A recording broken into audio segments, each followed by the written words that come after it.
We've all had days where we feel dog tired, and sometimes falling asleep can be rough. Today we're talking about catching Z's, but not for us, for Fido. And joining us now to unleash some dog sleeping data is Medical Director of Bond Vet and Licensed Veterinarian, Dr. Jeremy Kimmelstiel. Dr. Kimmelstiel, welcome to the show.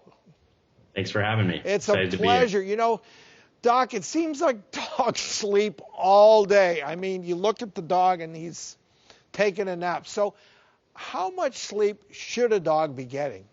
Adult dogs should be getting, somewhere between 10 and 14 hours of sleep. And that can increase with puppies up to 14 or 16 hours. And in geriatric dogs, up to 18 hours of sleep is considered normal. And I think it's important to mention that, dogs sleep a little differently than we do. About 60 to 70% of their sleep happens at night, and then the other 40% will happen in small, short, frequent bouts throughout the day. Got to ask you this one, Doc. What's your take on dogs sleeping in bed with their owners? Yeah, that's what the scientists call human and dog co-sleeping, and I think what we know for sure is that dogs sleeping in bed with owners will certainly affect the quality of sleep for the human counterpart, and so we have to assume it's the same for dogs. But even more importantly, the conversation I have with new puppy owners is that we need to create that separation in the bedroom. We need to draw the line in the sand and create the boundary. So I always say, put the puppies to sleep in a crate in a room far from the bedroom, and that helps set that natural separation and might decrease on things like separation anxiety and allow dogs to be left home alone more safely in the future.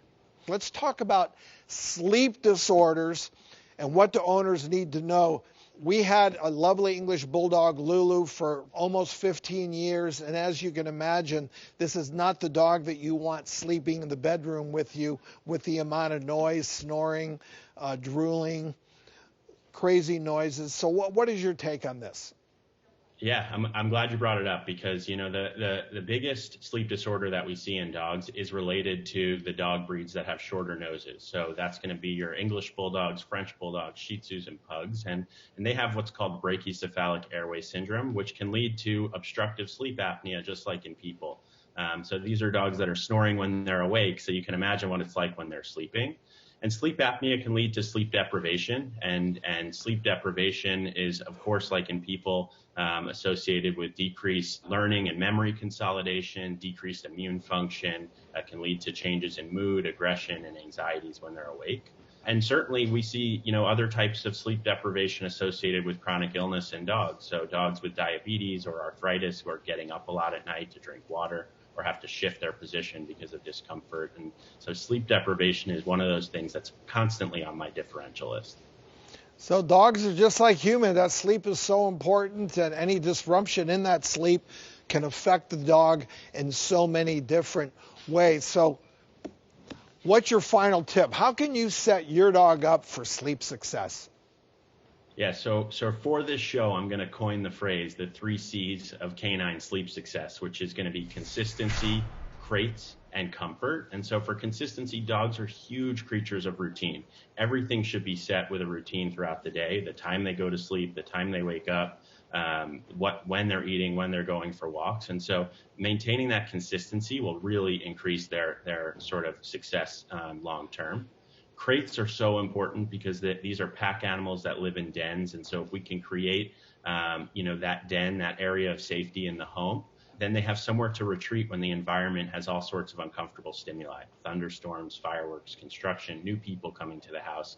They can retreat safely into their crates. And that's great for puppies, but even for adult dogs. And then lastly, comfort. Comfort is so important, something we don't think about. Dogs like to sleep where it's cool, so on hardwood floors, on tiles, but those can lead to pressure sores on elbows and on hips. And the other thing we see in veterinary clinics is dogs seem to be a lot more comfortable when they have grip under their paws. So having something that's grippy and comfortable for them to sleep on will definitely improve sort of their long-term health and their success when it comes to sleeping. Well, Dr. Jeremy, awesome information for how to help our furry friends get that all-important night's sleep. Thank you so much for joining us, Dr. Kimmelstiel. Thanks for having me.